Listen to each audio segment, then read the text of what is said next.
send you the recording of this session so that you can have access to it even after now. So please, if you need an additional motivation for you to drop your email address and your phone number, it is that you'll be getting the recording of this session if you do that.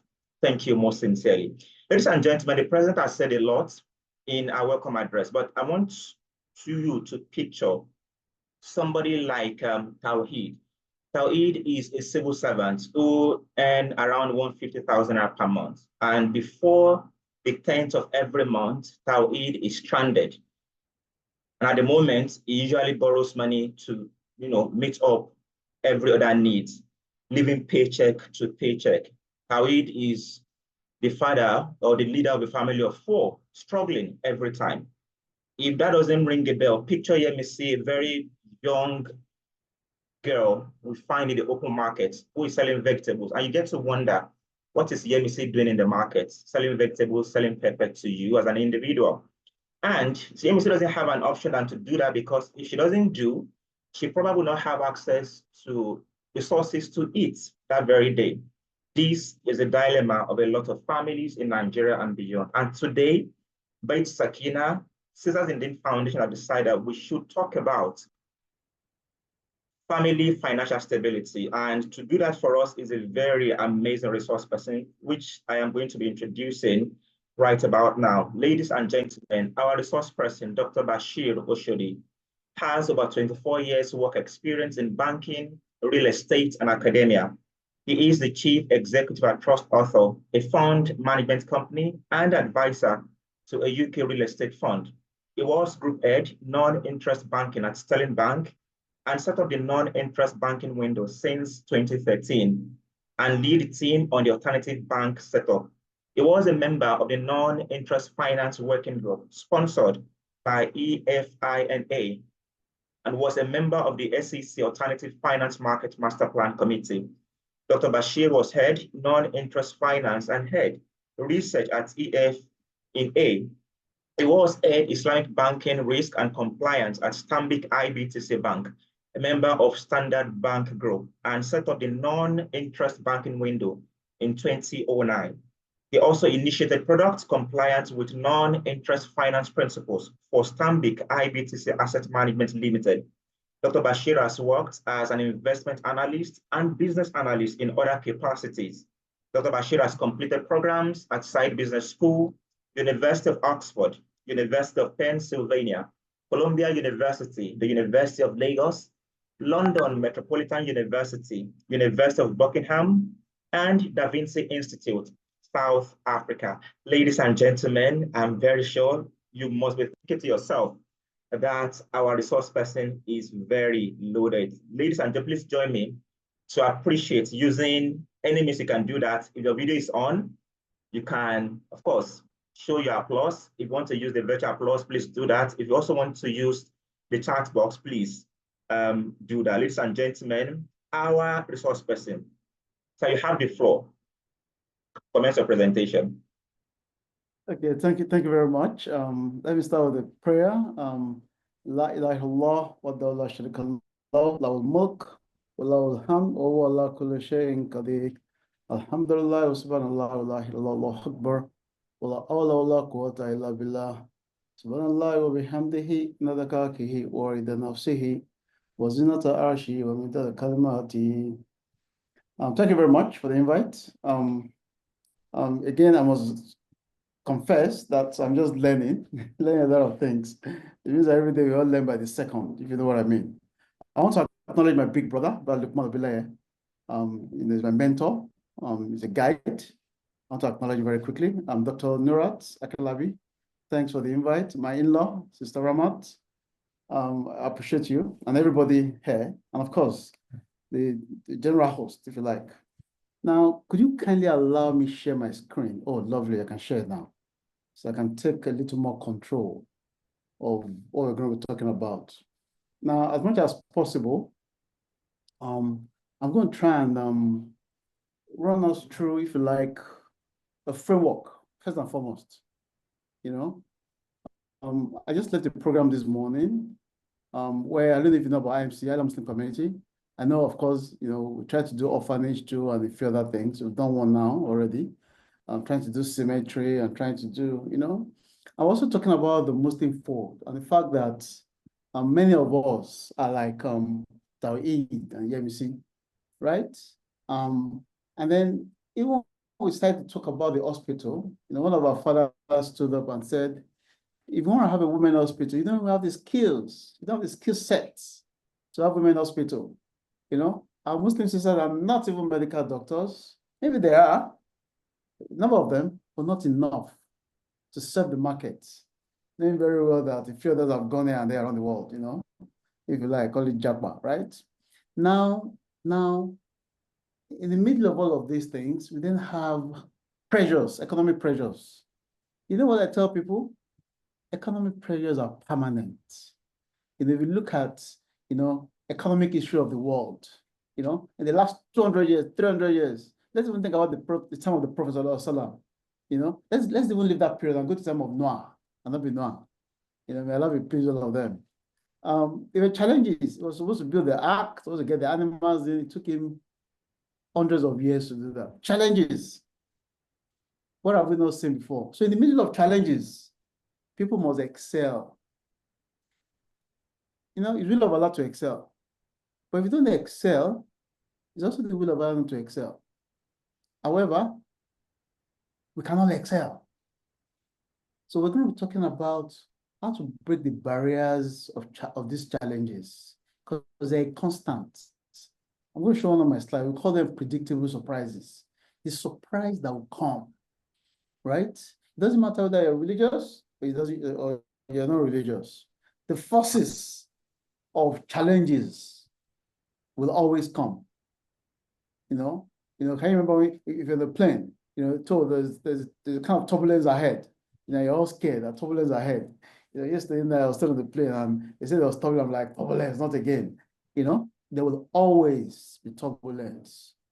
The way of life, right? So the thing is, how do you pass through turbulence and be successful at the end of the day? And that's the most important thing. How do you multiply your strategies such that, you are successful, the family is successful, your generation is successful? I repeat, your generation is successful, not just you. And that's why, we look at the Maqasid. One of the aspects of the Maqasid is the empowerment, enrichment, enhancement, protection of posterity, of future generation. How do you become so successful that even your children will not start from ground zero? So for our father, let us just go to school, you're going to be fine. It's a different ball game. You can go to school and not be fine. However, research has shown that the more educated you are, it doesn't mean university degrees, by the way, the more you're likely going to be successful in a developing country like Nigeria. The more educated you are, the more you are likely going to be successful. It doesn't mean that if you have a PhD, you'll be successful. But bad case, you'll be a lecturer and probably whatever little money they give lecturers, right? So today, before I jump into the topic, you allow me to play around a little bit. And why do I need to play around? It is necessary. This is one of my most admired work. Napoleon Hill, Think and Grow Rich. Has anybody read the works of Napoleon Hill? Think and Grow Rich by Napoleon Hill. Anybody? Yes, no? Now, the reason why I tried to summarize his book in this slide. One slide. Let's start with that. So you can start to feel, even before we start to talk about the rudiments, the intervention fund, how Islamic bank is going to work, whether I can get money from this bank or this fund management company, before we get there, let's first energize our hearts. Without the energy in the hearts, you can't prosper. That energy, is like life. Without life, you cannot prosper. So let's talk about the energy first. So anytime I'm having interview for people where I've worked before and what I'm doing now, what I want to see is the energy the person has to perform. So even if you have no knowledge as such or limited knowledge, as long as you have energy. Now, Napoleon Hill, yes, one or two responses here and there. Yeah, Napoleon Hill. I have a copy in the UK, because I think that there are variations of copies. It's good to have them all around and feel them, but this is a good summary. This guy did the research on the richest guys in America way back. Way back, he's long dead, right? Way back. And he found 4 major characteristics. 4 characteristics. Number 1, burning desire. It doesn't matter whether you're tired. It doesn't matter. But you must have burning desire. I've worked in Hausa before myself. I was in lands. I've worked there. I remember way back then, I was earning 20K or less than about 18,000 naira. And I remember that some of my colleagues are still there now as directors or assistant directors or deputy directors. I don't think anybody ends up to 30,000 naira. So I was in lands. And you know, I realized that what has then become, what of course was very important to me, even while I was in lands or while I worked in other places, was I must have burning desire. Hurdles all the way, hurdles all the way. You see, without burning desires, you don't even know where you want to be in 10 years' time. You don't even have an idea. So even if I tell you now that there's a 250 billion intervention funds that is sitting out there, you're not going to know what to do with it. Because you do not even have anything that energizes you, that wants to bring out the passion in you. So again, I've just left the program, the MC program, and I'll discuss it with somebody that left one of the top oil and gas companies. He retired 10 years ago. And we're talking about the fact that why is it that when these guys retire, many of them struggle. You know, they give them paycheck 300, 400, 500 million. Within a year, they're broke. Sometimes they die. Can you imagine working in an oil company? They give you 3, 4, 500 million, and you don't even know what to do with it. There's no burning desire. So even if I give you 1 trillion naira or 1 billion naira or 200,000 pounds or $500,000, you're not going to know what to do with it because you don't even have, you have not engrossed yourself in the combination of burning desire and deep thoughts. Deep thoughts. So Napoleon Hill discovered that you must have deep thought. In fact, the greatest minds will spend an average of 2 hours every day just thinking, what am I going to do? You know, there's a book I have. My father had that book a long time ago, and I bought a copy of it. I found a second copy, of course. The book was written in the 60s. Bring Out the Magic in Your Mind by a man called Al-Quran, Koran. If you Google, you can still get a second copy because it was printed too many years ago, 60 years ago, right? Bring Out the Magic in Your Mind by Al-Quran. He's not a Muslim. He wasn't a Muslim, he wasn't a Christian, but his name is Al-Quran. And in that book, there is what he call the magic of visualization. You know, I must confess that my little kids know about the magic of visualization. They must know about it. They are pleased to visualize what you want to be. But every time you think deeply, the ideas come and then the opportunities come. Again, what I tell people is, if the Prophet Muhammad Sallallahu Alaihi Wasallam, you know, could be humiliated in Taif and in Mecca and in Medina and everywhere, you know, God sent him, Allah sent him, but Allah did not make the task easy. Allah sent, okay, I talk about, you know, Prophet Noah the other time. God sent him, give him the message. And you know what was going to happen? The ark, the boat was going to fall apart. And of course, I'm sure you know the prayer he did. God sent him. But in the middle of the assignment God has given to him, he was going to make the boat to fall. And he had to pray. How much more all of us? So in other words, even as I am, sorry, okay. Yes, or something. Yeah, even for me, I'm sure for all of us, even for Dangote, even for Elon Musk, I'm sure Elon Musk is having his own challenges right now in the US, right? They all have their challenges. Some challenges look so easy, some look difficult. But again, in the middle of challenges, you must succeed. So burning desire, deep thoughts, purpose, clear purpose.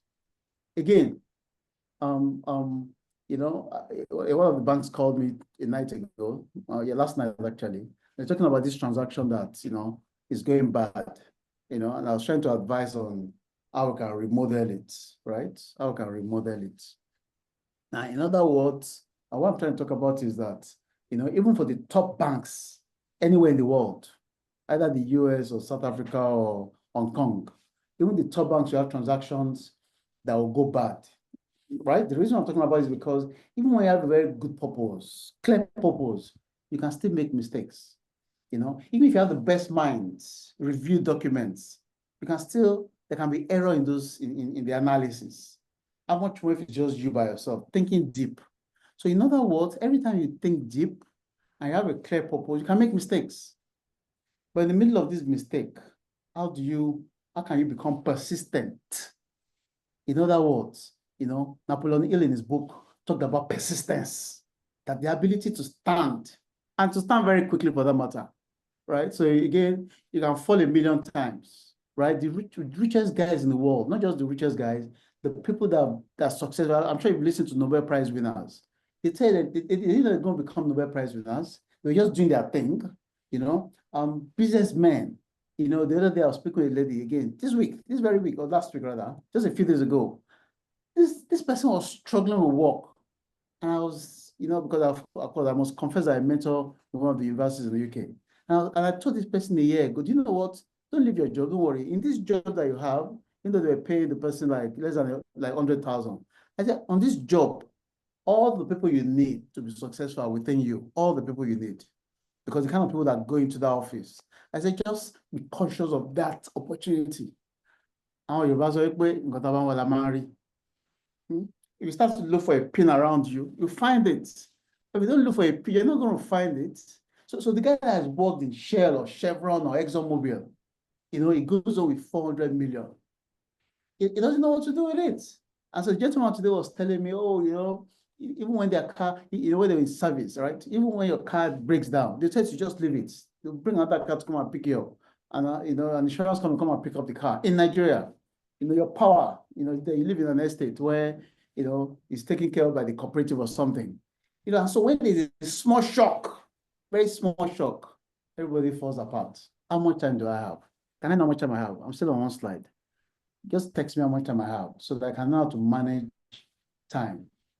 So for Napoleon Hill, whether the intervention funds are there, whether they're not there, right? I was telling a scholar the other day, I said, let's hack into the brains of Abdurrahman bin Auf. Abdurrahman bin Auf was one of the foremost Sahabas. He was one of the richest of the Sahabas. He left Mecca, they took everything from him in Mecca. Don't forget these people were not old people. They're not old people. They were not old people when they were in Mecca. They were in their 20s and 30s when they were leaving Mecca to Medina. Abdurrahman bin Auf left Mecca with nothing. He got to Medina, they offered him a wife. He said, just show me the market. So I always think that what did Abraham bin Auf do to become very rich? He didn't have money. They're taking all his money. He must have structured a forward deal, a forward transaction. Will have probably bought clothes, without having money, buy on credit from A and sell to B or something. He must have structured something that made him to have access to credit or trade lines or treasury lines, call it whatever. And then before you know what was happening, he was the richest man in Arabia. What did he do? No cash. So in other words, Napoleon Hill found out that you don't need to have inheritance to be wealthy. In fact, we discovered, let's start with countries. Countries with endowments, they're the ones that need more of aid. You can see what's happening in the US. Everybody's now struggling. Oh, we're not going to get aid anymore from USAID. So because of that, everybody's now thinking, what are we going to adjust on our books, right? And even Nigeria is now saying, hey, they're having an ESCO meeting to say, hey, what are we going to do? How are we going to support this funding, that we're getting from the US? They found out that countries with endowments are poorer than countries without endowments. The same thing, people with inheritance may not make it compared to people that don't have inheritance. Abraham didn't have inheritance. He became very successful. What I'm trying to say in a nutshell, that I'm going to talk about the opportunities. When the opportunities come, how do you use it? I'll talk about one more thing before I leave this slide, before I go to the scorecard, which I'll come back to. There's something I call the fifth factor of production. Fifth factor of production. I'm sure you know what the first factor of production is. I'm sure you can help me. Land, entrepreneur, money, and of course, you have what else do you have? Capital. That's in case of money, right? There's a fourth one, but there's a fifth one that we have created. That is connection. Connection. How do you manipulate connection? How do you manipulate connection to become wealthy? Yes, it doesn't matter you're working at Lausa. It doesn't matter you're working in a small company. That's what I told the other person. That when you're working, just stay there for a while. And whatever you need will come to you. And that's what happened. Whatever that person needed. I just say you must identify that thing when it comes. You know, you must see that you are looking for it. And so somebody walked in one day in the lecture. I think apparently I was even the one that gave the lecture. And that person met this other person there and said, hey, what can I do for you? And now, just in less than a year, with the inflation you have in Nigeria, that person at least 20 million naira savings is in the person's account, not by stealing, not by doing anything. From a salary of less than 100,000 naira, the person has got 20 million now, at the minimum, based on agency deals there and there, right? Apart from the fact that now, the different job, but it's based on performance. Now, in other words, how do you recognize opportunities when they come? How do you become reachable in desire, thought, purpose, and persistence? And that persistence is not that, oh, this person is hurting me spiritually. Of course, the prophet was hurt spiritually. Do you not know that he just tied the prophet down? Do you not know that? Of course, there were issues. We love the Sahabas, right? But that did not stop them from achieving the aim. Salah, when he was about to die on his deathbed, there was an army led by Zayd bin Ari bin Thabit, right? About to face the Byzantines for the second time.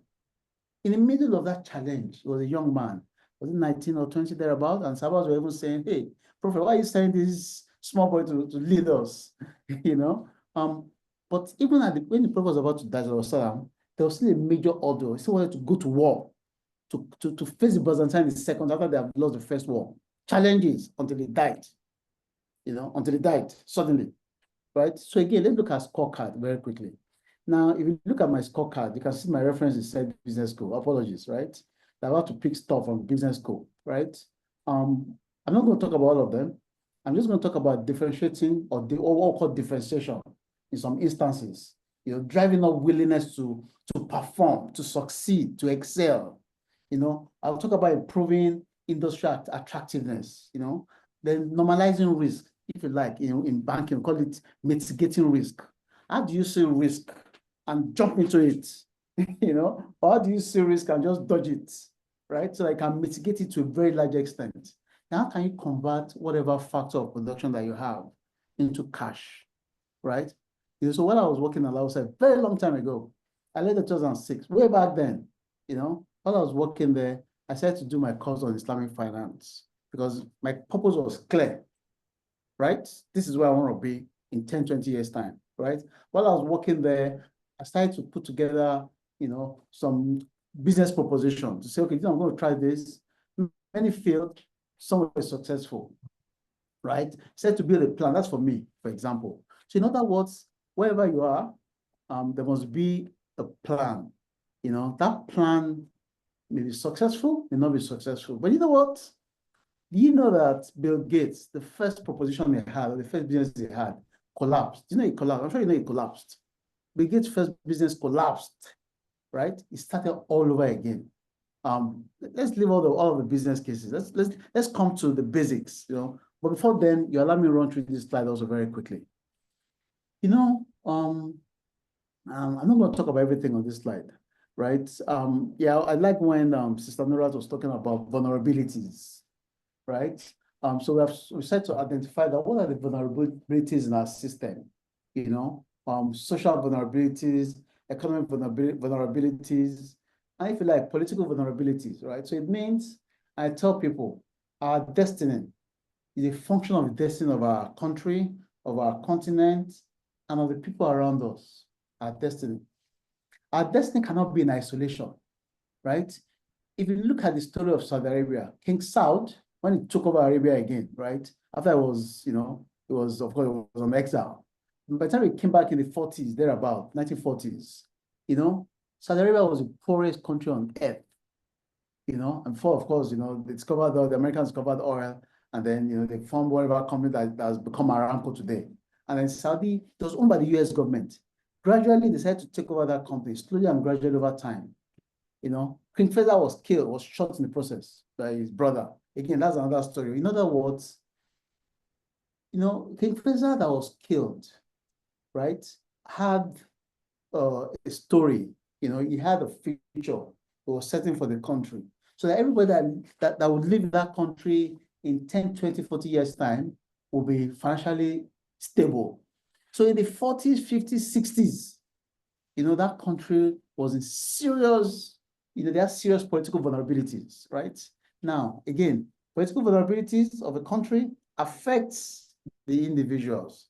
And there's no doubt about that, right? Whatever affects the country affects everybody. So on the one hand, in the middle of these vulnerabilities, notwithstanding, like I mentioned in my first slide, how can you become successful? You have a lot of you guys now, they're doing content on YouTube. Yeah, I saw somebody the other day. A person was trying to do a video short, I mean, they need about 2-3 days to do it, to produce about, I don't know, maybe 15 videos or more than that. And they'll put it on Facebook and on, and the person said, I'm going to make money from this. I'm going to make money from this, right? I know somebody that, of course, yes, he works in Alausa, about that to go and do a particular course. I said, on the back of this course, it doesn't matter whether you're sitting in Nigeria or anywhere, you're going to get jobs. The jobs will come right to your table. And you're going to become wealthy, right? So in other words, regardless of social vulnerabilities and all of those issues around us, we can become successful. Again, we must have clear plan. We must have clear strategies with scenarios, different scenarios. If it is successful or if it goes this way, what do you do? If it goes that, what do you do? Today in Nigeria, the cost of funds from the banks is 36%, 36%, right? If I was with the development, one of the government entities in Abuja a few days ago, I was asking, at what cost will you place funds in a fund management company? And I said that 23, 24%, a government agency at 23, 24%. What does that mean? It means that cost of funds is going to be high. But guess what? In the middle of this, successes will emerge. And so at the end, I'm going to talk about in relation to Islamic finance, the intervention funds that can benefit from. But again, just like a guy that worked in Shell or worked in Chevron, if I give you all the money now, all the money you want, you're going to be confused. You'll be too confused to realize that you can turn this money around, right? So let's first look at our mind, right? And see what strategies do we have? What scenarios do we have, right? What are the conditions that you have set for yourself, right? In terms of the rule of the game. You know what? People spend 4, 5, 6 hours on social media every day. I do not know how to manage. Time to reflect, to think. I'm not saying it's a bad thing, right? But I'm saying the time is too much. You cannot spend that kind of hour, that kind of time, except it has to do with your market, your industry, what you're trying to do, right? What priorities, what initiatives, what issues are you going to set for yourself must be defined. And you cannot be distracted. You know what I mean by distraction? You're trying to do something and somebody offered you. So one of my friends, were in secondary school together, was a prefect, one of the most brilliant guys in secondary school. He wanted to become a pharmacist, right? And he wanted to also own his own pharmaceutical company. And that was what we used to talk about in secondary school. And what happened? One day there was a banking advert. He doesn't even live in Lagos. He's a northern guy. I mean, he saw the advert, he took the job. He was like, no, he wants to go to banking just because he saw a lovely advert. When I was leaving the bank as a very senior staff, he was still struggling to be a mid-level staff, one of the most brilliant guys. He was distracted. How can you want to become a pharmacist and then you just saw one advert because he thought the income was fair and he just got distracted. So he got distracted, and he's in the middle of that distraction till now. At 50, he's not even a manager, right? Because he's in a branch somewhere. Distraction. So when you have your clear focus, maybe 2-3 good plans, you shouldn't be unnecessarily distracted with things that may come along the way. So in other words, you should reject some things if it's against your plan. But that's if you have a plan. That's if you have a plan. If you don't have a plan, if you don't have clear appraisal, clear strategy review, right? Scenarios, aspirations, you're not even going to know what a good plan is or what a bad plan is. It's bad enough that plans fail, right? It's bad enough. Of course, I'm sure you know about the story of, it's amazing to hear the story of Mount Oud. Those are fought in Mount Oud. Their bodies came out during the flood in Saudi Arabia, and they found their body intact after 1,400 years. They still found blood flowing in their bodies, right? In the case of Hamza, his body was mutilated. They still found it, right? Like that. But that's not where I'm going. Where I'm going is the fact that they made a mistake. They were winning the battle. They were winning the battle. They were clearly winning the battle, And behold, you know what happened?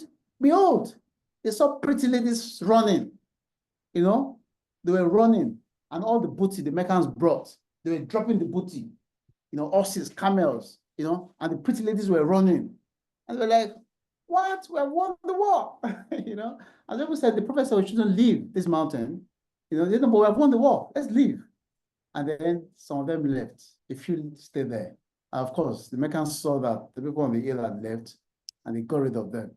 And then one mistake. The prophet said, whatever happens, whatever happens, stay there, don't go.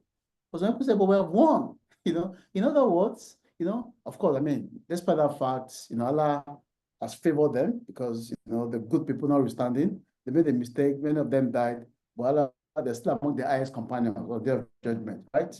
Now, the point is, even when you have appraisals, I have good, I talk about the fact that banks make mistakes, even with all the analysis, right? Countries make mistakes. The sovereign bond in Ghana went bad. Countries, right? Even in the middle of scientifically designed, plan, you make mistakes. How much more if you don't even have the plan? So what is the future, right? What are the multiple parts of the future? How do you achieve the future? So then you have to build scenarios. Again, let me stop with the theoretical and move a little more into what we should be talking about today. But before then, I know Sister Nurat has also talked about the case of Nigeria. I've worked in EFINA before, enhancing financial innovation and access. And the figures have not changed, right? In Nigeria, 0.5% of the population earn 500,000 and above in Nigeria. Let me repeat it. 0.5% of the 230 million people earn 500,000 naira and above. You know what that means? What that then also means is that when we look at mortgages, for example, as a case study, as a percentage of GDP is 0.5, one of the lowest in Africa, right? Namibia is top at about 24%, right? So in other words, if you look at this pyramid, income pyramid, look at these people, lower class, lower, very poor lower class. There are two levels of lower class. They constitute 50% of the Nigerian population. We did research sometime on the island. For that matter, the island, Lekki axis, VI, Nero axis. And we found out that a lot of people do not eat meat in a week. They probably try to eat meat once a week. Meat, fish, chicken, whatever. When they eat food. It's worse now. I'm sure it's worse now. That was about 10 years ago when that research was done. So a lot of people are falling down the ladder because of the economic pressures. So when you have that economic pressure, again, I like what Zanora talked about, it then means that you have to design, are you going to eat or buy Panadol or paracetamol? 200,000 people die from malaria in Nigeria, 200,000 every year. It has not reduced. So now Trump has removed the AIDS. Again, what does aid do in Africa? According to Sambi Somoyo in our book, dead aid. Does the aid make any sense, right? So let's even leave all of that, right? And say, okay, you wanted to control malaria, they brought in AIDS. Now there's no aid to support the growth of malaria, or rather to prevent malaria. So it means that more than 200,000 people will die now from malaria. I've not talked about people dying from other diseases. I'm sure you know all the diseases. We're not talking about women that suffer from all sorts. That's where things have been. The thing that women don't suffer from preventable diseases in advanced economies. In Nigeria, they suffer from these things. Children, die from this. I'm sure that's what I'm talking about. So, it then means that this lower class, they can't get anything. In the UK, they will give them social housing. In Nigeria, they get nothing. No income, except whatever handout anybody gives them. Now, let's talk about our own class, our class. Middle class, lower middle class, constitute about 30% of the population. This middle class struggle, again, you all know the story. But the point is, how can you, because again, if you are 40 years old and you're not climbing up this pyramid, you're not climbing up, it means you're going to be falling. How much more if you're 50? I take it again. If you are 40 years old and you're not climbing up this pyramid, you're not moving from lower middle class to upper middle class to upper, if you're not moving, no matter how slow that movement is. I think in case of the UK, there's a glass ceiling. When you get to the glass ceiling, you stop, right? And in the US, to a very large extent, right? In Nigeria, we always climb. So when you climb and you cannot climb anymore, two options with apologies. Number one, you leave the country. I'm not encouraging that. You jackpot. So that's the only way. If you cannot move up anymore, so a lot of our friends, they just realized they lost their job in their 40s or their 50s. They can't get a job anymore. Nobody's going to employ them, you know. Yes, you know what? Let's go to Canada. At least there, whatever work you do, nobody's going to see you. It's a strategy. However, in the middle of all of this, you know, there are loads and loads and loads of opportunities also sitting there. You must know these opportunities. You must recognize them so you can move up this ladder. Because if you get to that age, if you don't pass from lower middle to upper middle, from experience and from research, you're going to start dropping, right? So you need to be in this upper class quickly so you can then secure a lot of things, you know. You have to then secure education for your kids, good education for your kids. I'm sure they can get whatever they want, right? How are you going to get there? It's 150,000 a month. Is what we're going to talk about today. Let me be done with the preliminaries and move into the content. So again, we've talked about this. I was talking about what we call predictable surprises. Predictable surprises. The surprise that will come. Anyway, the surprise that will come. Number one, in our country, of course, you know, the surprise of population, you know, every time population will always grow. In 2050, Nigeria is going to become, or let me just say by the end of this century, Nigeria is going to be the second most populated country in the world, only after India. We're going to be more populated than China, right? But even before we get to that time, many of us may not be alive at that time. In 2050, the poorest 40% of global population will live in Nigeria. The poorest 40% of global population will reside in Nigeria by 2050. That's 25 years' time, right? And by that time, you know, some constant will be there. Inflation will keep rising. Yes, you know, to a very large extent, maybe they can cover it at some point. Cost of funds will also open that it stabilizes at some point. FX, you know that the Naira was stronger than the pound, you know, in the 70s and the early 80s. You know that it's only around 1985 that you had 1 Naira to 1 pound, right? Only around 1985, right? And you know that, you know, a lot of economics textbooks, right? They always put the Naira next to the pounds and the dollars, but Naira was stronger than all currencies in the world. Why should somebody then say they have to agree on a balance, call it devaluation of that Naira, right? When we know that the US economy is built on the back of sovereign debt. Put your sovereign debt with them, and then you keep your money with them. The money you have generated from selling oil, from selling gold, from selling also, you put it with them. So they are backing that treasury. They are backing that treasury with your resources, right? The UK is wise enough to keep gold in central London underground. So we're going to have billions of pounds worth of gold to back up the pounds and to keep it firm, right? Right? Now, so in other words, based on the Washington Consensus, which came up late 70s, right? Which is being implemented globally in emerging economies, certain economies till today. It then means that as long as you follow the Washington Consensus, as long, you know, the economic challenge we're going to be having, you know, we'll only be there, we'll not go away. I call it predictable surprises. The surprise that will come. So look at all of these people here. Give them 1,000 Naira, 2,000 Naira. They'll be happy, they will close shop for the day. What is 2,000 Naira today, right? Inflation is high. Even when it stabilizes, the cost of buying things will still go up. So what I tell people Is that why are you complaining? Just make more money, that's all.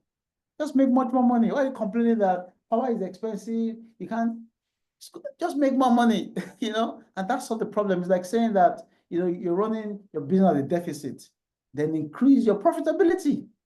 Immediately you increase it, you're going to be above, because this is what I call predictable. So it will happen. I'm saying this as I'm more of an economist than an Islamic finance expert, you know what I'm saying?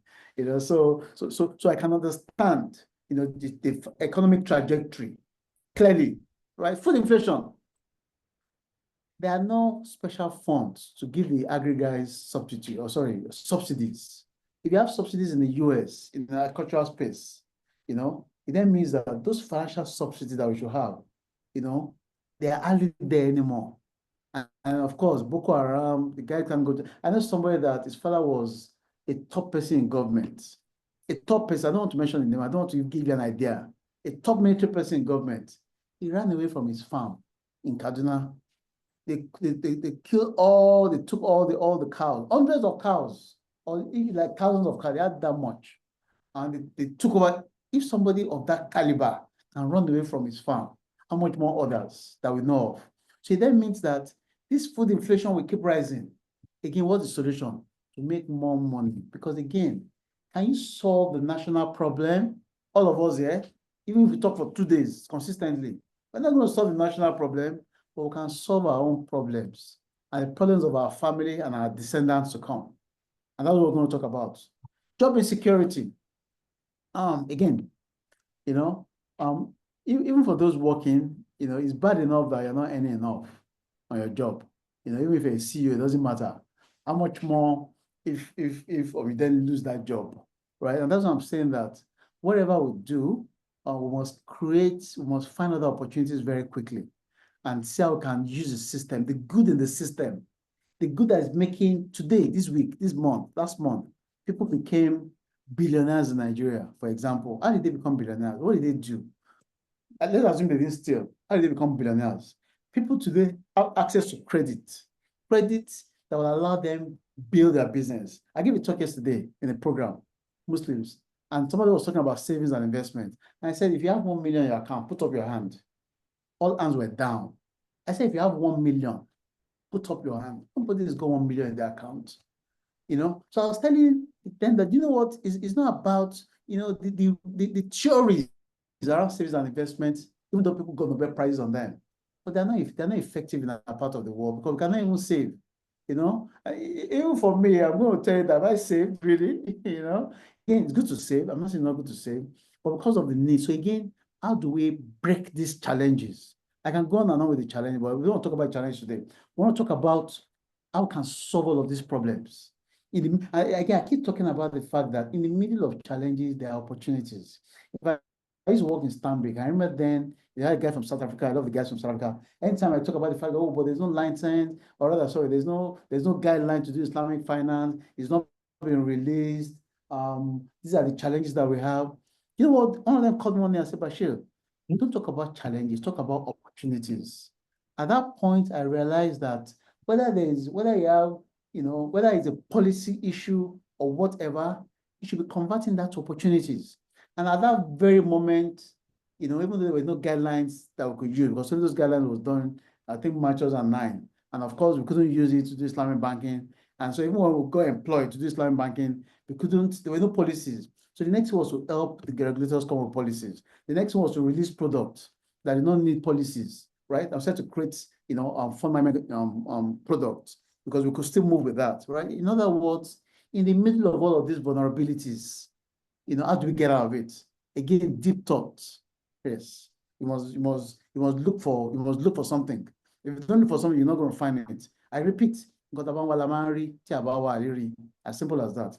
You need to understand. You then need to understand the fact that okay, you need a lot of cash, right? What I tell people is that you must have a business case. Even me, as you're saying, it doesn't matter that, you know, I've worked in the bank, I have, you know, I'm a partner in a firm management company. It doesn't matter. I have some propositions I'm chasing. I'm chasing them badly. You know, I'm chasing this proposition so much that, let me quickly talk about John Maxwell laws of leadership. Anybody taking the course? Anybody put up your hand? John Maxwell, Laws of Leadership by John Maxwell. Anybody there? Right? If you have not, you need to read about it. The first law is a law of the lead. You take out the lead, right? You take out the ceiling. You think beyond you must excel. For you to excel, you must take out the lead, the law of the lead by John Maxwell. That's the first law, right? And one of the laws also, of course, I talked about that earlier on, the law of connection. When you take out the lead and you have something you're looking forward to, and you can visualize it all the time. I can take a bet for free, of course. They're going to be successful. So in other words, you must have a proposition on PowerPoint, well done, fantastically done, 2 or so. You must have packaged it well on your WhatsApp.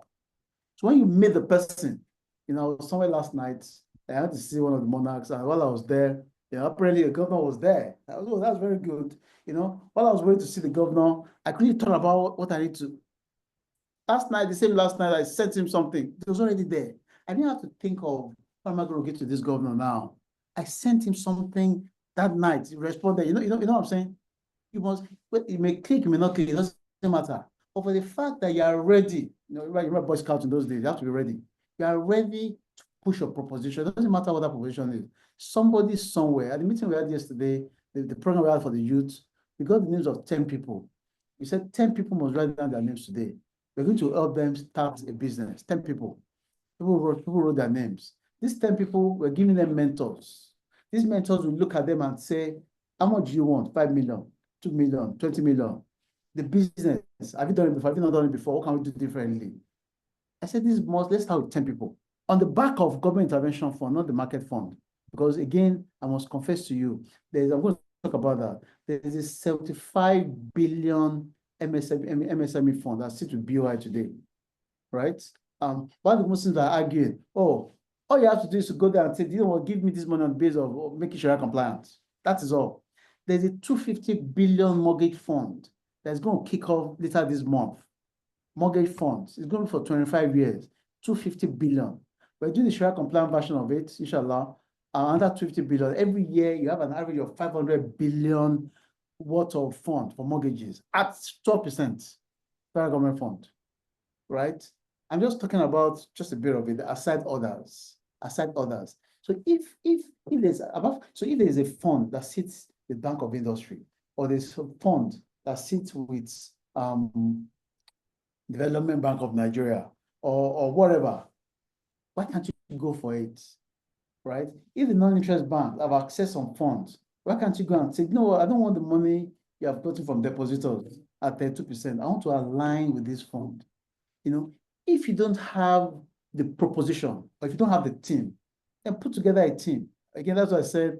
I have my big brother there, he's an expert in helping young people or the youth to be successful in terms of putting together proposition. Because again, we discovered that it's not about the lecture, it's about mentoring, close mentoring. So at the end of the day, this program, the success of this program or today's talk is going to be on the back of us gathering ourselves together somewhere and look for those 2 or 3 things we must implement within the next quarter, right? Or within the next year. If we don't implement these things, we just have a lovely lecture by a nice speaker, or your speaker that is just learning, right? And everybody will go home. And you have your lunch, and then of course do your zoo and your history, and then you forgot to watch your movie. That is it, right? So the feedback, the outcome, the compulsory outcome is for the team to identify those and help them. So information is power. If you don't have the information, you're not going to be able to access it. You need to sit down and have a smaller team that will achieve this, right? So again, so we all understand that you need to be financially stable. And it has to be on the back of being an entrepreneur, right? It doesn't matter that you're working in government, you're working in a bank, you're working with a one-man business. It doesn't matter. You must start something. You must produce something. You just have to produce something. The richest people in the world are not those that collect salaries. I take it again. The richest people in the world are not those that collect salary. It doesn't matter whether you're a medical doctor. What's stopping you from having your venture? It doesn't matter whether you're a lawyer, right? What stops you from having, businesses or things that you can do, right? If you have to put together a team, so when you have weaknesses, you identify other guys, other people, and then you come up with a team, and then you leverage on the strength of everybody.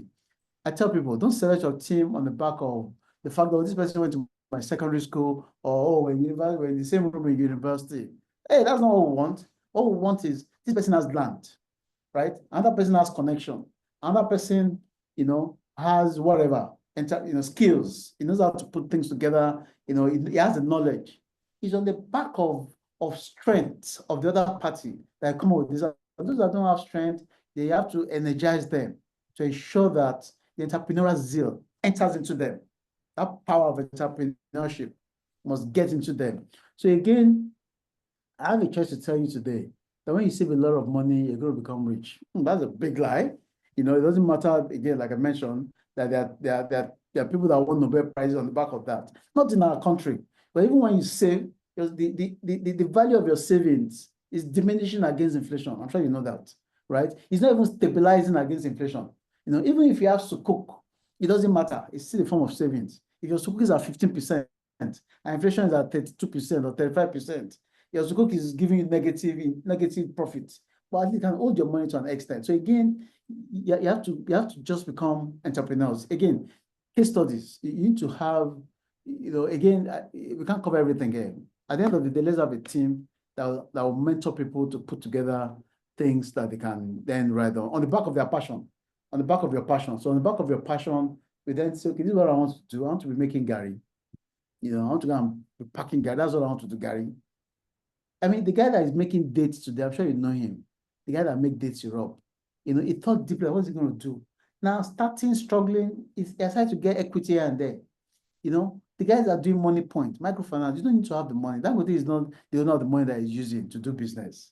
You don't need to have the money to be an entrepreneur. And I must confess, I must confess to you, when I went to Oxford, when I was going back to Nigeria after the first session, I read the business case. I was going to leave the bank where I was working. But I didn't have any money. That's when I met a partner. I said, I have a lovely proposal. I've just written it. He said, okay, how much are you bringing to the table? But I didn't have any money to put it on the table. But I said, but I don't have any money to put on the table. But this is what I can do. I know the guys here. Immediately we set up this. I'm going to get this money on the back of that institution. But I didn't have money to put that myself. And that's the truth. So sometimes you set up things without having any money, right? Is that a function of the right education? I met somebody one time ago. He has about 5 masters in different fields. I look at him and say, this guy is confused. He has to be confused. Why should you have 5 masters in different fields? So at the end of the day, you are not a master of anyone because you have not practicalized it, right? So your education is scattered. It doesn't matter that much. You're not going to get a job anywhere, right? Scattered education. So education must be tailored. It doesn't have to be master. It doesn't have to be PhD. It doesn't have to be anything like that. It has to be towards what you want to do, right? You need to learn about it. Tech. I mean, a lot of guys are making money from technology now. A lot of young boys are setting up crowdfunding platform. I met one the other day. These guys are less than 30.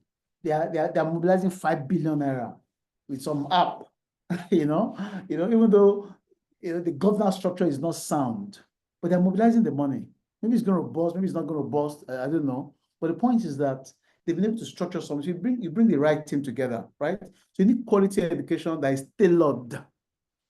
tailored towards your 10-year, 20-year plan, must be defined, right? At the end of the day, we need sound health, right? And I tell people that no matter how much plan you have for yourself, if you don't look at your health, I'm sure you all have smart researches, I'm sure you know. You have to check your heartbeat, you have to check your blood pressure, you have to walk or run or do whatever gives you. You have to drink a lot of water. All the things that gives you sound health. The things that are not good for you. In fact, I was telling the brother the other day, I said, do you know that anything that is sugary, can be akin to alcohol or tobacco because it's actually bad for your health, and that's a lot of sugar, some of us love cake so much, but even at that, I have to be careful not to take too much of it, right? So anything that is that is got anything that can hurt your health in the long term is bad. So while you're trying to do all of this, you have to be careful of your health.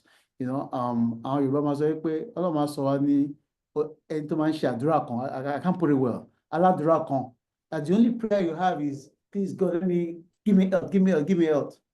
You know, if God makes you Aladura, that is only one prayer you have. You don't even care now about wealth.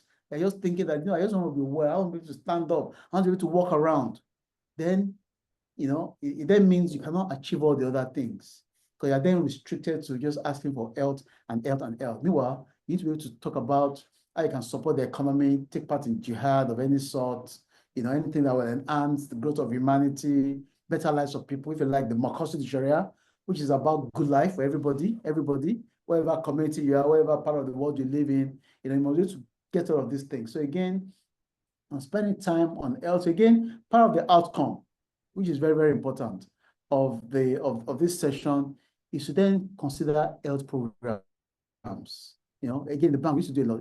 We go to health retreat to tell you what you should not eat. So because people die they just die while they're in the office. They just drop dead, right? And so it's a major outcome, because with poor health, it then becomes very difficult to achieve the set goals. Now, let me start running up gradually. Yes. So, in the short term, we must survive. In the short term, with all of this, my talk. In the short term, when my wife asks you that I want to pay for this, you have to drop the money. In the short term, in the immediate term, right? So, when you're defining your goals and creating your budget, you're trying to invest in yourself, right? Trying to save little money here and there. In case there are shocks, you must also know the fact that you must survive in the short term. You must have something that gives you income. The lowest hanging fruit, right? That can give you, if it's a job, go for the job, whatever job it is. Earn the 150 first. Any 150. So you can at least think straight. You then have a medium-term plan. You then think of what you can do, to get some money in. Again, Dangote's wealth is not his money. All the big buildings you're seeing everywhere, they're not personal money. They convinced the banks to give them the money. They convinced investors to put money in their position. They convinced people to put equity in their position. Okay, sorry. Oh, okay. I think there's a comment. So the money that the wealthy controls is. Sorry, can you hear me? Yes, we can. Oh, okay. Okay. I thought that was okay. And so in other words, immediately you understand that it means that even if you save just to take care of shocks, it means that you must convince one human being to say, do you know what? I need 100 million naira for this transaction. I believe in it.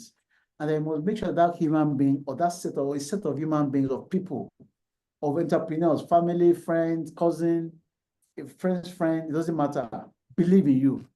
Or you must seek to get that supply, right, on the back of a line. So you go to the bank and say, you know what, I have this order. These guys are not giving money because of I want this. Of course. I must also confess that you do this with a lot of dedication to Allah. You need to then pray hard at the same time. So again, let me use Dangote as an example. Somebody saw him in the Aram and was praying so hard and doing tawaf, and you're like, why is Dangote doing this? That's just the case of Dangote. A lot of rich people too, that they're like that. When they go on tawaf, they don't even see anybody. They don't go with their phones. They see a lot of people going with their phone, taking pictures of the Kaaba, so I can show everybody that they are the Kaaba. People go and they go and pray hard and tawaf hard. For those that can't travel, they do tahajjud almost every night. They fast every now and then. They try to be good and be humble so that God can just have mercy on them. I know what? Allah, sometimes you can do all of these things and it's not the wish of Allah that you actually have those things. But again, they're also formed of test. That's why I talk about persistence. The guys Napoleon Hill talked about, may not have prayed. But because they were persistent, they failed the stand. And so because of that, then God sent his mercy to them, right? He sent his mercy, either through somebody or just give them the knowledge. Why not try this? So again, I must confess that spiritual part is inevitable.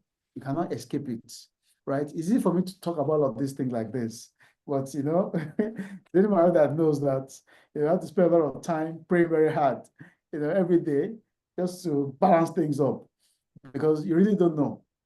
So in the middle of knowledge, in the middle of trying to invest smartly, trying to get people to invest in your business, trying to get equity, debt, all sorts, trying to even improve the businesses of others so it can promote you in the middle of all of these things, you then need to spend a lot of time, begging Allah consistently, So even if you beg Allah for something, it doesn't give you, it's just testing you. I'm sure we all know that. I'm just imagine, yeah, I'm trying to pick one of the prophets, the prophet I want to pick is Yunus. In the case of Yunus, it was, Yunus, right? The ark, it was one that was swallowed, right? Am I correct? It was given a message. He just thought, you know what? I'm going to leave this. I can't convince these people, and they ran away. And even when the ship was going to capsize, it was just sleepy. I was like, you know what?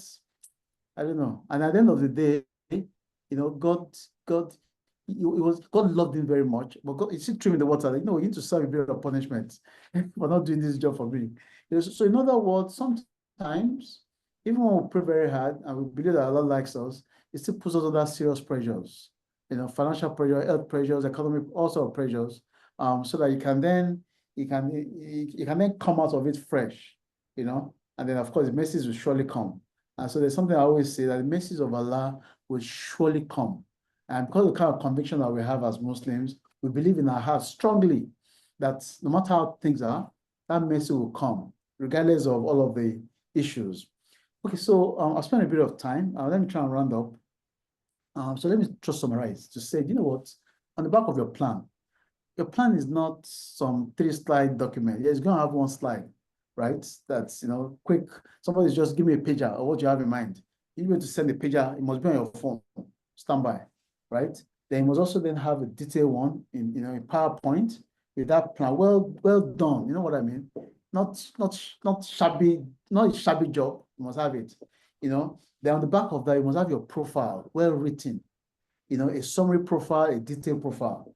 They must have your CV. Again, go to Brabile. With all of that, it will mentor you. You must have your CV, right? Because it's going to be a time when there's, what the parties here. Your CV is like a house. You build it. You have different versions of CV for different, but you must have a template version. That template version must be there. It's not just, just if you're strange, if I've gone to only one university, and let's assume that's your weakness in your environment. You start with your strengths. I'm sure you know how to design CVs. You must have all of these things. So one option really is not to be an entrepreneur. Everybody cannot be entrepreneurs. One option is to change your job. Change your job. You cannot meet up with your budget.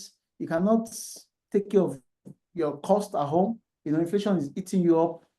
Get another job. Immediate action, right? And if you're going to get another job, I am 40 years old. I don't have 2 additional qualifications. You're in trouble. You have set a predestination for yourself. You're 40 years old. You're 35 years old. You don't have a second degree. You're going to be going to a job where the owner of the company is 32 years old. And he has, I don't know, maybe 2 masters abroad. It's not going to take you most of the time. So what that means is that if you, I remember again when I was working in government, I worked in one other government agency before. I woke up one and I said I was going to leave. So my immediate strategy was that, you know what, I'm going to change my job. I want to earn X amount, and that is it. So I started chasing. I need to understand the kind of qualifications I needed to get those jobs first. So that itself is a strategy. You see, in this world where I'm staying now, the house next to me is a very big house. You know that house, is never an entrepreneur, right? He's in his 70s now, right? We had always changed jobs. As a young person, I encourage you, change your job.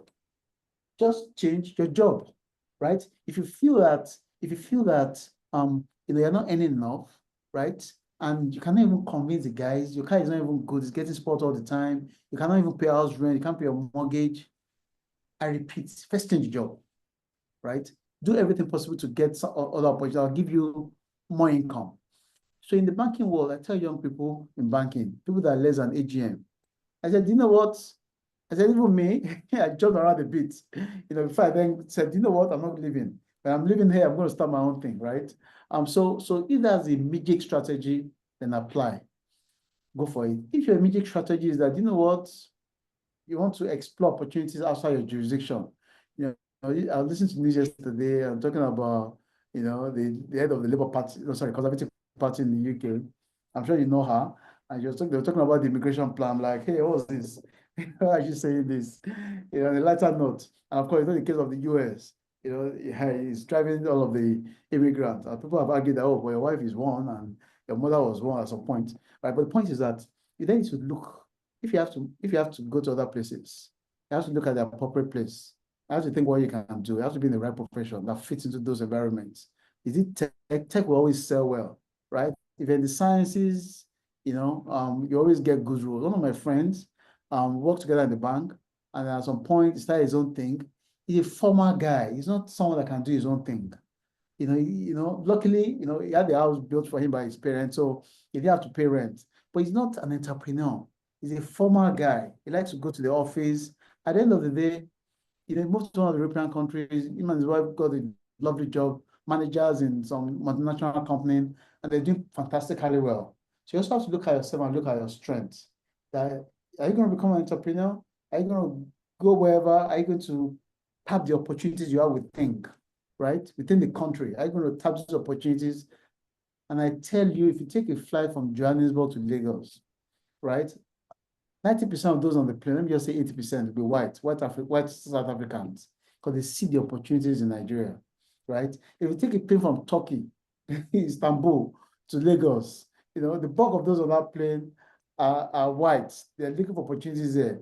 Again, from China. So within our system, you have to identify the opportunity and be sure you have the right set of guys, right? That can help out. You have to mix with the right people. But they have to also be able to discuss the opportunities with them. Now, as much as possible, I'll talk about budget very quickly. It's good to have a spouse that is understanding and kids that are understanding. There's somebody very close to us that his daughter will always say, hey, but I want the AC on all the time. And the father will say, but you can't afford to put on the AC all the time. It doesn't matter that the father is a rich guy, but he says, if you put on the AC all the time, power is too expensive. I thought I was struggling to understand. So our kids must know, they must help us manage. They must understand that, hey, either it's the heater in the UK or whether it's the AC in Nigeria, they can't go to everywhere they want to go. They must understand these adjustments that must go into spending, even if they're very rich. Yes, even if you have all the income, doesn't mean that because you've gotten all the money, you then quickly go for brand new cars or go for another car immediately or just travel all over the world. There's a friend of mine, he's 2 years older than me. I'm sure you can imagine how I am, right? He was living in Abuja, and at some point he couldn't pay his rent. I'm like, you mean you did not buy a house? You've been in Abuja for 30 years since we left school. You mean you don't have a house? He said no, he doesn't have a house. Anytime he's got money, we'll go together, buy cars, buy for his wife, buy for himself, go to parties, go to functions. Now he doesn't have anything. I'm like, I'll manage. I cannot even believe it. So again, when there's wealth, you can then quickly work out you have to work out loads of investment. You have to tie them down in assets that will appreciate, right? Real estate is a very good one. Of course, I'm not going to talk about crypto today, but it's discouraged Islamically. Even though people do it, except it's a Sharia compliant crypto. I think a lot of young people do a lot of crypto now, but it has to be Sharia compliant. Allah. So again, mentorship, I think for me is the most important thing after today's session. So I won't just have a lovely talk show. We need to set up, so what they do abroad in the UK particularly is that they identify mentors that specialize in a particular area. They then identify students that have some kind of interest in those areas, like finance, like technology. They give you a mentor to mentor you on your work, or your career and everything, right? Again, like I said, do one of those things. Again, I don't have a lot of time anymore, but we need to identify mentors for people. It doesn't matter even if you're 55 years old. It doesn't mean that you don't need a mentor. You can still have somebody to mentor to explain so you can adjust quickly where you have to adjust. You have to put all your cards on the table and see what changes are you going to make, right? Again, let me go into, this is my last slide, but let me go into the fact that, I don't know if everybody's living in Nigeria, outside Nigeria, but what I know for sure is that in this Nigeria that we are in, there are opportunities, right? And again, these opportunities, they come on the back of, some of them are sitting down with institutions. So again, this morning we're talking about the fact that 80% of those that use Islamic finance are not Muslims, and that's the truth. 80%. Those that use that collect the money, call them assets, or call them loans if you like, right? But on the liability side, on the deposit side, yes, 80% are from the Muslim fold. So what that means is that, if you're not used to selling spare parts, right? You don't even know that your bank can give you credit or LC, letter of credit, or they can give you a line. You're not used to it because you're not doing it. If you're not used to selling parts of funds, right? Or whatever, you're not used to it. So even when the opportunity comes, you know what to do. But that man that does a business of 1 million naira, the bank will call him and say, do you know what? Do you know we can increase your business to 10 million naira? The man accepts. From 10 million naira to 20, from 20 to 100. That's what happens. So if you're not part of that financial structure, if you have not tried, if you have not converted some of your, if you like, assets into something that is tradable, if you have not unlocked your assets, your asset can be your intellect, your asset can be land that you have, or property that you have, or the kind of partnership you can get from your club. Why should I go to club? Of course, I don't drink or smoke. Why should I even go to club? I have to go to club to meet people, right? If I have to go to club, right? I'm not talking about club where you go and dance now. I'm talking about the more elitist one, right? Where you go and meet people, right? So I want to meet people that can actually help and support and say, okay, do you know what? And if it doesn't have to be club, it can be mosque, it can be social gathering, it can be whatever. We have to get the best of everything, right?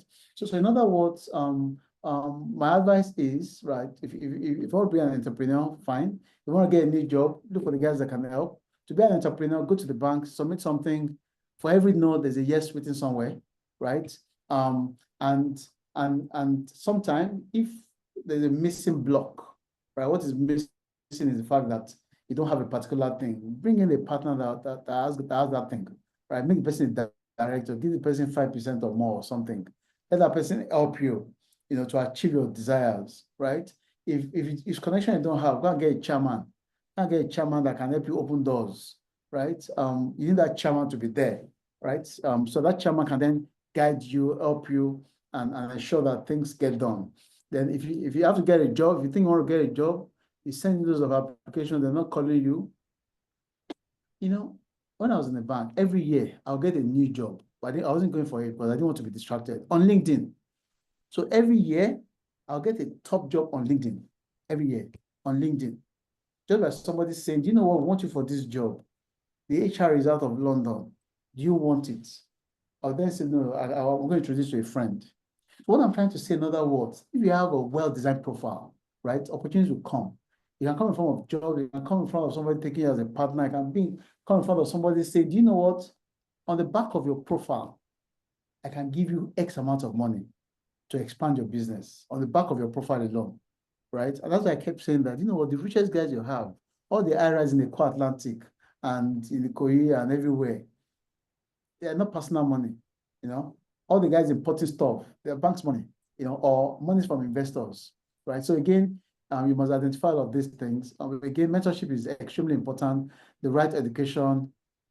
Then you must be able to, in banking, they always say you must monitor progress, right?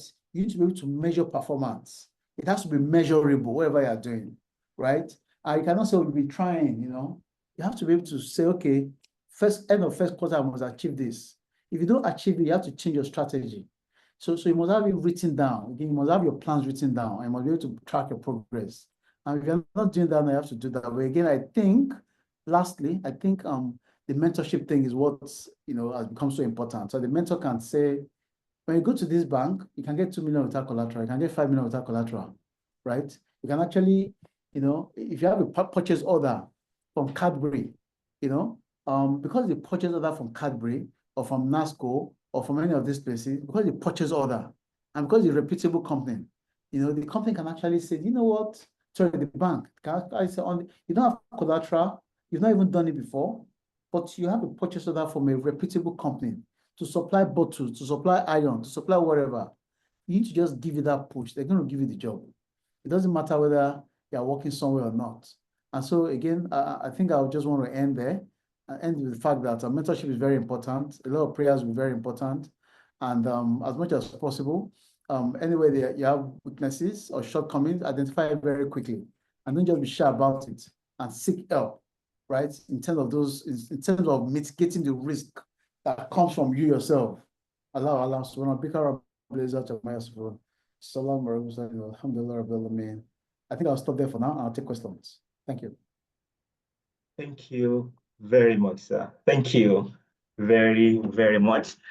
Please, for those of us who are on the call and who enjoy the session, please let us appreciate our resource person by, we can applaud. We can use the raise hand feature to, applaud. We can use the thank you for those who have been doing that. Thank you very much. Thank you. Thank you most sincerely. Thank you. Thank you very much once again. Like I said, we will be getting the recording of this session as well as the slide. So if you're on this call and you are yet to share your email and phone number, please do that in the chat box. Somebody's noting at the end of this session, before the end of today, inshallah, the recording as well as the slide will be sent via email to everyone who dropped their email. Please, let's do that. We'll take question and answer. The mode of doing that is one, we can either drop a question in the chat box. And of course, if we want to speak, I would prefer, because of our time, I would prefer that we drop the message in the chat box. While we are doing that, we'll go on a very quick break for us to watch a short video about Bait Sakina and what we've been able to do in the last 3 years now. Please enjoy.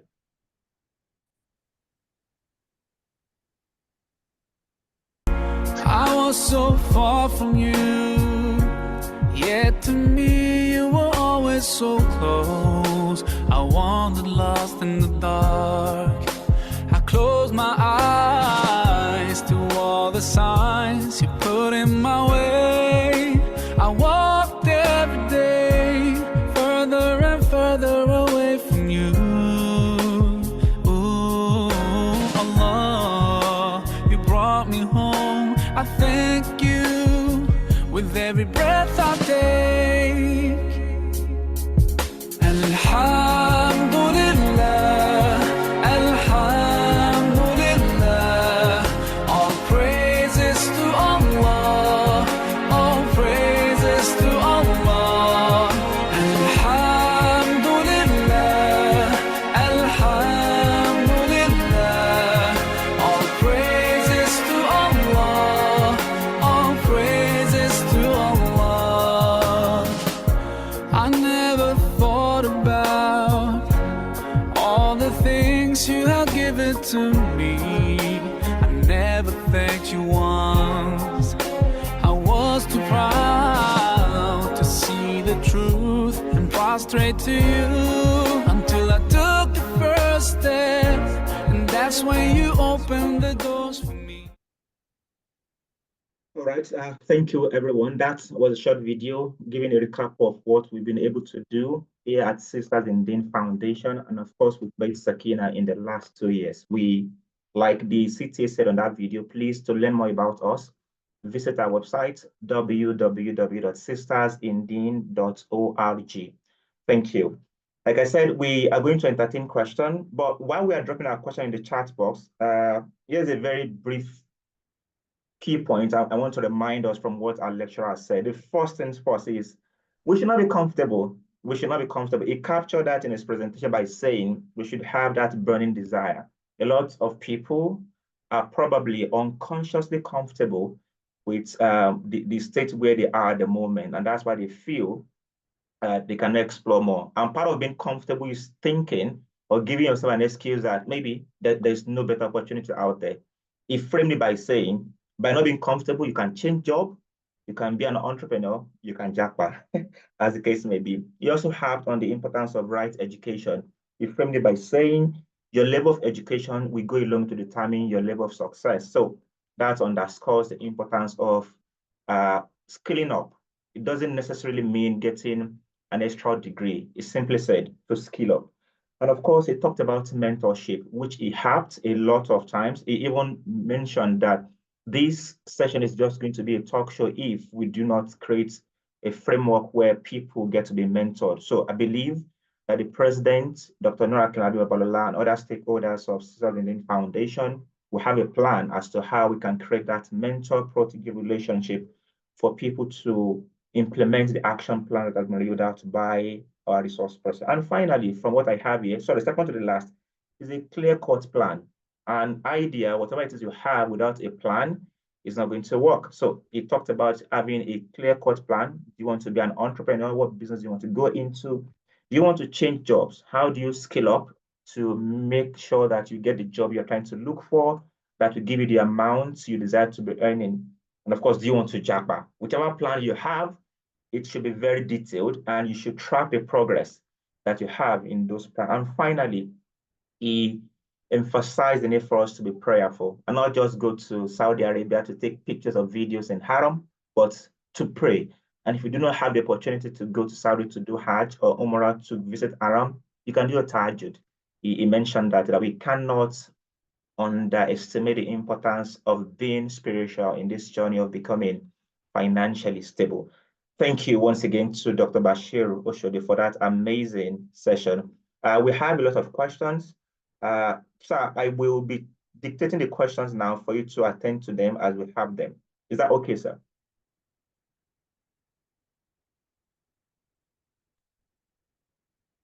Okay, let me ask you to unmute. Okay, where are you? You should be able to unmute now, sir. Okay, fantastic. Yeah. All right. Okay, thank you. Okay, good. So for the question I have here, okay, a minute, sir. Okay. Okay, that question has gone. I want to ask the person to please ask again but while we're doing that, okay, there's this first question. As interest is not allowed in Islam, how can we expand our business through banks? That's the first question I have here, sir. Please, you can go ahead to respond. Okay, thank you very much. You know, there's what we call NIFIAN, Non-Interest Financial Institutions Association of Nigeria, where all the non-interest banks in Nigeria, asset management companies, takaful companies, if you like, insurance companies, they are part of it. You know, so it's an umbrella body. And one of the things that we've tried to do as much as possible is that we try to see how people can use the banks more on the one hand. On the other hand, we try to see how people can benefit from the intervention funds, right? In the lecture, I was talking about loads of funding. Some of them sit with different, none of them sit around different government banks, right? And of course, that means that just like the conventional banks, they can access these funds. It also means that the non-interest bank can access these funds. So these funds are right there, right? So the banks have their own funds, which can be expensive sometimes, right? Some of them, they've created, you know, MSME funds for people, but more importantly, there are funds that they can get from all the development banks for you. They get enough for themselves, but for you, for the client. So if your client goes to them and says, I need 100 million, I need 200 million, the bank can go and get the fund and give to that client. So all of these transactions exist in Nigeria today, right? Of course, even in the UK, for those in the UK, to a very large extent. And then, so it means all you need to do is, just like I mentioned, to use the banks. If you're a spare part guy, you know, it's a bank that will tell you that why not try this. Don't you understand? So that means that it means as long as you're using the banks, you know, somebody's offering you something. Now you have at least 4 standard Islamic banks. And this year, we're going to have another 4 this year, another 4 from the information that you have in the market. So it means we have more than enough Islamic banks. Then fund management companies, you know, they're increasing by the second, right? And in takaful companies, so you have at least 5 or 6, right? So there's no reason to use conventional banking anymore, except just to transfer money. But again, the preference is to use Islamic bank. So any kind of transaction you want to do, either you want to buy a car for yourself, you want to buy a house or whatever, you have the Islamic bank. Again, the intervention funds come cheaper, right? So I was talking about the mortgage one that is about to go live in the conventional space anytime this month. It will go live. They can take care of supply and demand. By supply, I mean construction. And by demand, I mean mortgages, what you call mortgages, right? Now, under Islamic banking space, there's going to be something very similar, which is going to be live. Well, we're just putting ours together now, but later in the year, that's of the non-interest banking version will be out, where you can get mortgage for 25 years at 12%, right? Knowing very well that I can see use Federal Mortgage Bank to refinance up to 50 million. I can use NMRC, Nigeria Mortgage Finance Company, to refinance up to another 200 million, depending on the value of the property. So again, the opportunities are there.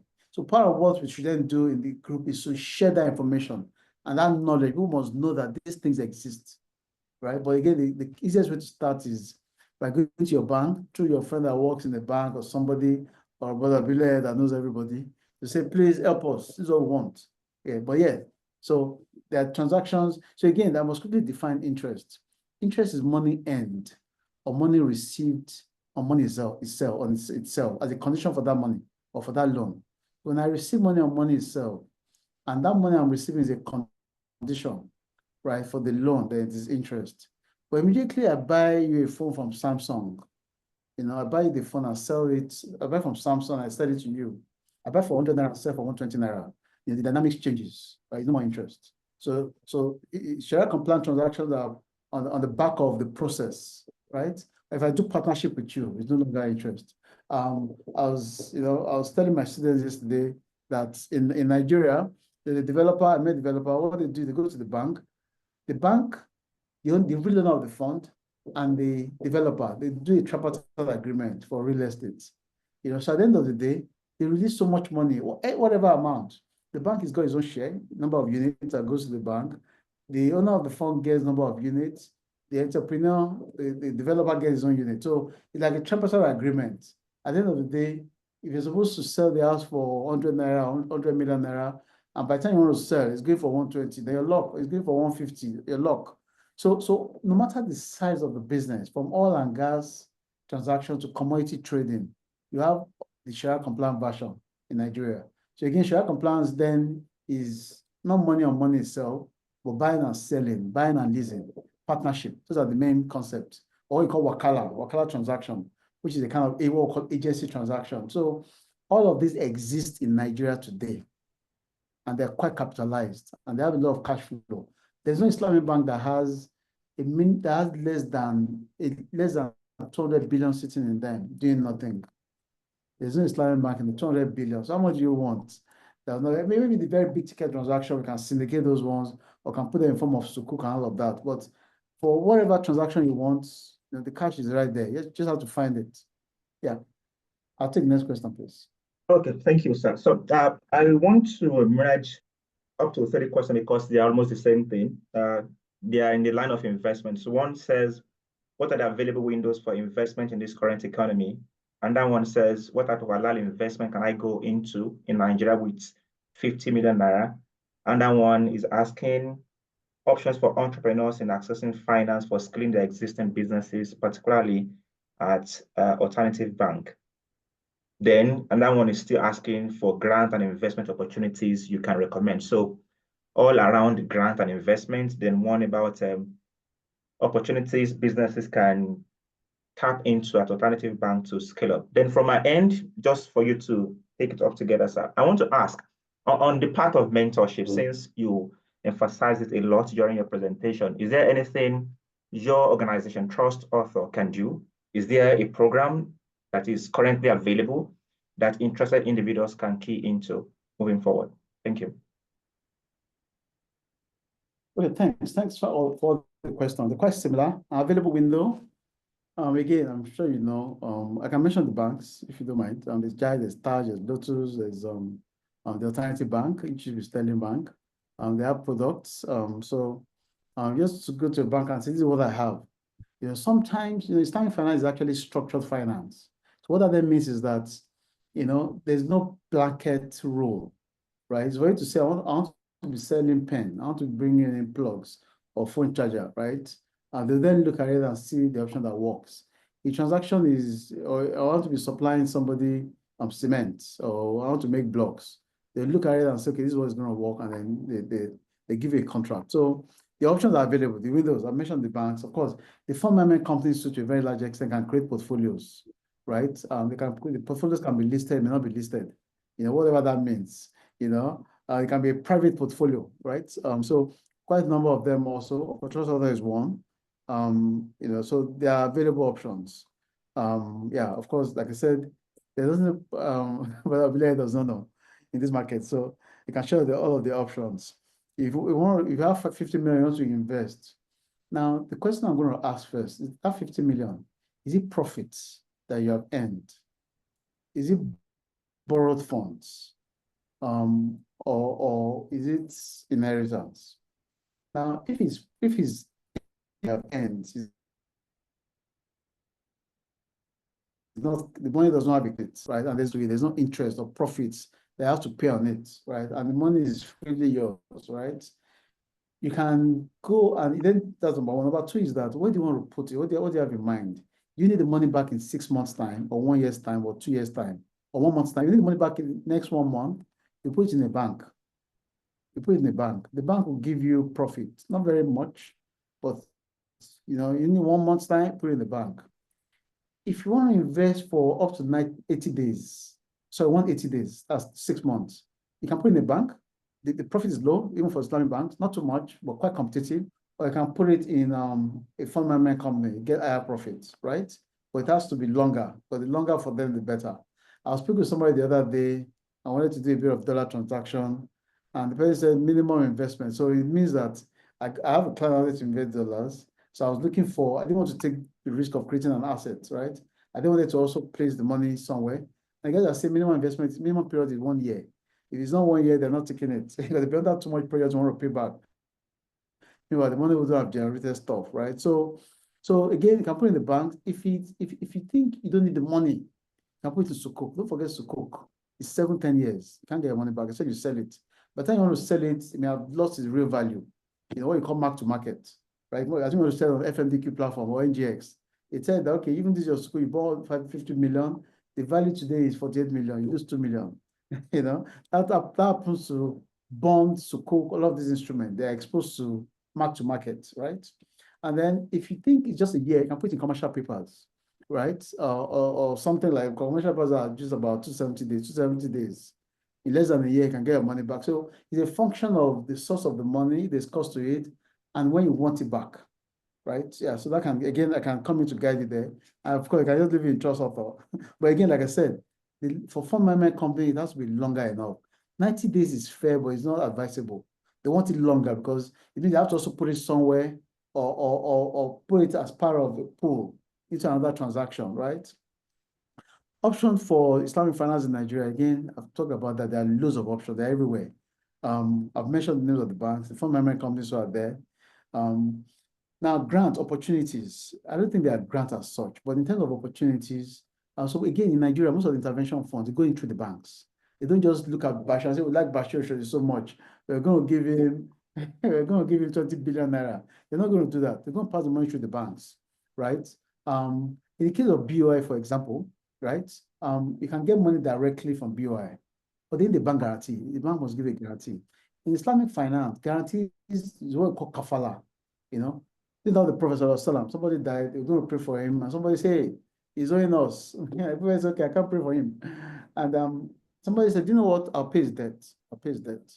On the back of that, that became the classical, if you like, foundation, for kafala in Islamic finance. It's a benevolent action. That is, you have 100 naira in the bank. You want a guarantee of 100 naira, the bank will issue that guarantee, right? And so if you want a bank guarantee, and you have, sometimes banks, of course, Sharia scholars have accepted a combination of cash and assets. Now, if you have your asset, up to 120%, they can issue you a guarantee. Well, on the back of a guarantee, you can do all sorts, right? So now, of course, I was talking about the BOI one. Whichever way, for you to get it, you must have a bank guarantee. Now, in some cases, and that's a reality in Nigeria, what we have discovered, regardless of whether you're a Muslim or you're not a Muslim, right? Transactions go bad. And the reason why they go bad is because of character. One, that's the only thing you cannot measure, character. But guess what? They also go bad because the party doesn't know how to use the money well, or has made a silly mistake, right? And it then affects the owner of the fund, or the person that got the fund for him or her, the bank in this case. They have given somebody so much money, the person has lost the money, or the person has not lost the money, but the profit has not come yet.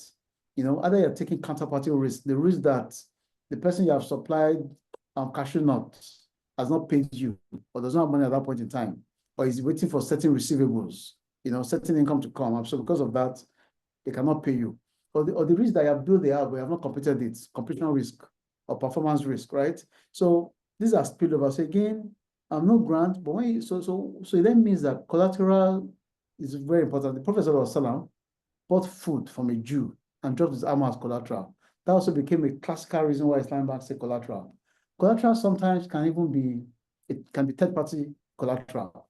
right? So when you're doing business, it's good to be conscious of that. Now, for small amounts, 5 million and below, banks, again, bank I worked last, they'll give a facility of 5 million and below on the back of just 2 guarantors, 2 people to guarantee you because it's 5 million and below. When it's getting more than that, that's a little more, right? But sometimes when your purchase order is strong, you purchase order from a reputable company, they may not ask for guarantee. So, you must, maybe at some point, you need to, the kind of question that can come to me, I can take in Trust Arthur from this team can be a real question in terms of opportunities. I can give pro bono advice to say, okay, for this transaction, go here. If it's real estate, go here. If it's commodity finance, go here. If it's technology based, go here. So I can actually give that person advice on the back of tailored requests, right? Very tailored, right? Opportunity that can tap into. Again, like I said, it's not, everything must be defined. There are loads of opportunities out there. They're doing coastal roads right now. People are getting jobs to supply sand. People are bringing rigs, Some people are just taking position, buying land on credit. So it's for you to identify what works, which will have to be a function of deep thought. You must have tried something before, but you must have a feel that this is doable. Again, I can advise personally on what will work. I can share experience. So my advice is going to be based on experience, not theoretically. I'm not going to give you theoretical advice. I'm going to give you practical advice. Do you know what? This one, if you go there, you're going to be in big trouble. This one, yeah, this I can meet, navigate your way around and all of that. I can give that advice. Then for Trust Arthur, you don't do mentorship. So I do some of these things personally. Personally. So sometimes, I teach in university, of course, so it means that sometimes they come in, I do that on a one-on-one basis. Friends, kids, and all of that. So one-on-one basis, time is very scarce now. I'm sure you know time is scarce. But one-on-one basis, I have a few people online to catch up, try to explain to them what they should do here. So I can actually offer that to the group. I can offer that. We just agree on certain time. We'll keep it short, straight to the point. But before the mentorship, the person will have sent me a 10-year plan. So that we're going straight to the point. So in 15 minutes, we'll cover so much. So you must share your plan, what you want to do first, and then we can jump into mentorship. But Trust Arthur doesn't do it as a person. I can explore. Yeah. Thanks. I think I'll stop here. Any of the other questions? Okay, thank you very much, sir. Time is gone aside. What I think we have just 2 more questions, which is the last set of questions I'm going to take. So you mentioned commercial paper. Somebody wants detailed explanation on that. Then second, somebody says he's a farmer and needs support to build his farm. How do they get to access funds that are interest-free?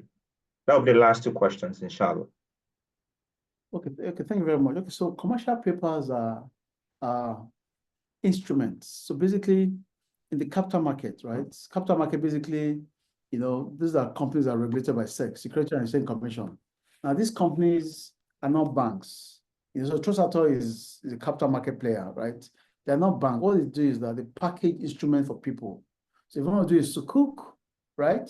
So the governor I saw last time, I said, Governor, let me do you a sukuk. I'm going to make it income generating sukuk. That is, the sukuk is going to be, the transaction must have its own cash flow, right? We're not going to rely on your ISPO. And so we need to look for assets that can fit into that space. Because if you do the one that you're going to be using your ISPO, your direct debit to pay, it may not be approved because most states are over leveraged, right? So we create sukuk for people. We create instruments. Sukuk is like a bond, the bond really, but Sharia compliant bond, right? The same thing. They have commercial papers. Commercial papers they're like bonds, but they're short term. That's the difference. They are short term, right? And the good thing is that. So let me give you an example. What the banks do, they do risk assets, what you call loans, right? So what I mean by risk assets is you want to make bottled water, right? You go to the bank, I want you making bottled water, you need 200,000, 200 million naira, whatever. The bank gives you a loan, right? That's money market. The bank gives you a loan. You pay, they try to keep it short. The shorter for them, the better. The longer, the more problematic, right? They give you a loan. Simple. You want to import pen from China. You go to the bank, I want to import 2 containers of pen, they give you a loan. But if you don't want to go to the money market, you can then say, do you know what? You can go to a farmer company and say, create for me a portfolio, a commodity portfolio. I want to be buying maize from the north. I want to supply to Cadbury, right? Or whoever, And so rather than go and borrow money from the money market, which is the bank, I want to go to capital market. I want you to create for me a portfolio, a basket, right? A listed portfolio that can be listed on FMDK and NGX, these are exchanges, right? Now, when you do that, you then make different investors to put money inside that portfolio that is listed. That's the easiest way I can explain a commercial paper, right? Yeah, it's as simple as that. It's a glorified risk assets or a glorified loan, right? But it is being structured for the capital market, basically. And the last question, if you're a farmer, how are you going to get facilities? Again, production. Production is very risky. I'm sure you know. When you produce, either it's chicken you're trying to, or it's ram or whatever, if you don't feed them well, or if you don't give them proper medication, they can die. So the same way, if you're planting stuff, some guys can go down and steal all your stuff, right?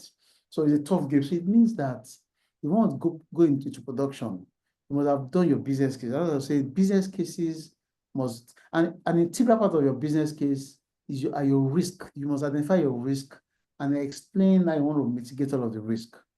How you want to escape the risk when they crystallize, right? So that's the first thing I must see. If I see that, I can advise you that, you know what, this particular product, don't try it. This is experience in the last 10 years or 15 years. This is what you should do. So let me give you a quick way out, right? Is that, so if you want to be a farmer, if you go to in Nigeria, banks don't like what you call greenfield. Startups, if you like, to keep it simple, startup. You want to start business for the first time, you go to the best Islamic bank. They tell you that, you know what, they're not even going to listen to you because they want you to give them certain things. 3 years financials. They want to see what you have made in the past. They want to see your team. They want to see how you have survived in the last 3 years, right?